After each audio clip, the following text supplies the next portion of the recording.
World cup కి ఆకర్షణగా నిలిచే భారత్ పాకిస్తాన్ మ్యాచ్ జూన్ 9న జరగనుంది. మెగా టోర్నీలోనే తలపడుతున్న ఇరు జట్లు గత వన్డే ప్రపంచ కప్ లో చివరిసారిగా ఢీకొన్నాయి. ఇప్పటి వరకు పాక్ పై భారత్దే ఆధిపత్యం. ఈసారి మాత్రం పోటీ తీవ్రంగా ఉంటుందని క్రికెట్ విశ్లేషకుల అంచనా. ఈ క్రమంలో టీమిండియాతో మ్యాచ్ పై పాకిస్తాన్ కెప్టెన్ బాబర్ అజమ్ ఆసక్తికర వ్యాఖ్యలు చేశాడు. భారత్ పాక్ జట్ల మధ్య మ్యాచ్ ఎప్పుడు జరిగినా చర్చ భారీ స్థాయిలో ఉంటుంది. ఆటగాళ్లలోనూ ఉత్సాహం వేరే స్థాయిలో ఉంటుంది. తమ అభిమాన జట్టు గెలవాలని ఆయా దేశాల ఫ్యాన్స్ కోరుకుంటారు. ప్లేయర్స్గా మాకు కాస్త టెన్షన్ రావడం సహజమే.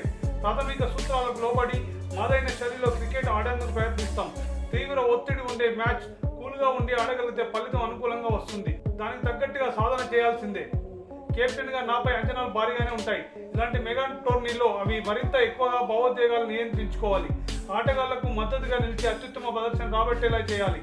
ఆత్మవిశ్వాసం కలిగేలా ప్రయత్నిస్తే చాలు. భారత్ పాక్ జట్లను చూస్తే సమతుకంగానే ఉన్నాయి. ఆ రోజు ఎవరు బాగా ఆడితే వారిదే విజయం అని బాబర్ వ్యాఖ్యానించాడు.